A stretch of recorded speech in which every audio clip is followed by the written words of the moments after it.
So we've seen pivot tables in action, how to make use of them, how to group and filter and sort, lots of little useful things that we can do with our pivot tables.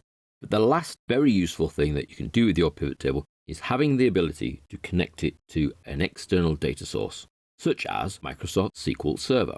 When you're in Excel and you're connecting to data within Excel, you are limited to the number of rows Excel can hold. Now we know that that's 1 million plus, but if you can connect to an external data source that can hold more than 1 million rows of data, then you can increase the capability of your pivot table, interrogating and summarizing that data. So how do we connect to SQL Server? Well, the first thing you need to create is a connection file that Excel can open. We can do that still from within Excel. We go to the Data tab, come along to the very left-hand side where it says Get External Data, and then we have a number of options for where that external data might be. We want from other sources and then from SQL Server. We're going to connect to an external database server. And in order to do this, you will need to have access to an external SQL Server database. If you don't at the moment, then you can watch and we'll cover pitfalls. In the server name goes the actual server name for your SQL Server. So it's web name effectively, which in most cases tends to be an IP address of some description. You will then need to log into that SQL Server. If it's all on the same network, there is a good chance you'll use Windows authentication. If you're actually connecting to a SQL Server that's held in the cloud, then you will not use Windows authentication. You will use a SQL Server login, for which you will need to know the username and obviously the password. So the 3 bits of information you need to know to be able to make this connection to the SQL Server in the first place. That is the name of the server, the username you're going to be allowed to use to connect to that server, and then the password. Assuming you have all 3 bits of information correct here, when you click Next, a connection is made. Then we're in the second stage of the wizard. We need to choose which of the databases in the server we will have access to.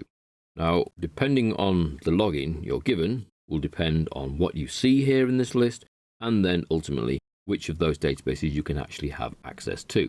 For the purposes of our example here, we're going to go with shop. Once you've chosen your database, below there in this section here, you will see all the views and the tables that you can then access. Everything is listed in there. And again, for the purpose of this, I'm just going to go with the top option there, View Purchases Made. So from this list, you can choose any of the views or any of the tables from the selected database here. If you really know this database well and are quite happy, you could enable selection of multiple tables, which will then allow you to pick more than one table for you to provide the data to your pivot table. But I must stress that would require you to really know the database well. So I'm going to remove that and make a choice of View Purchases Made. Then we will save the connection file. This is the file name for it. And all it's done is it's taken the SQL Server name plus the database name plus the view name. So I really ought to give that a much more sensible name and call it My Training Connection. This is just the connection information. The extension for that is ODC. You can even at this stage choose to save the password in the file. Only advisable if you know this file is not going to leave your machine. It's just for you, for your own use, and you want to save the password because it saves typing it in every time you use the file. We could give it a much more friendly name as well. I'll leave the name of the view on and just call it shopdb and then finish. What do I want to do with the data? I want to place it in a pivot table report. Okay, I then get my pivot table area, and this is my list of columns, just as we're used to when the data is in Excel. So I could pull in, for example, the date closed into the rows. And as we've seen already, it then gives me the year and then quarters. I'm going to remove the quarters. I have the year and the months, and then simply drop in the basket and change that to count rather than sum, so that it counts the number of baskets. So that's the number of basket purchases made for each year. And we can see that things have been slowly dropping since 2010, which is effectively the peak for this particular company. Now the file we've saved, ODC, is saved on your machine. If you look in your data sources, which is likely to be in your documents area, depending on your version of Windows, and we can see there the ODC file, mytrainingconnection.odc.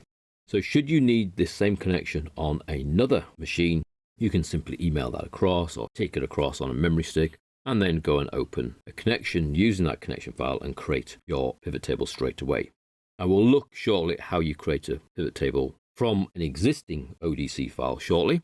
Just for the moment, there is one other thing to explore here, and that's under Options for this pivot table. And if you go to Data, then you can choose Refresh Data when opening the file. So when you open the file, it will automatically try and connect to the SQL Server. That might or not want to be an option you have. If you want to keep the size of this Excel file down, then remove the tick that says Save Source Data with File.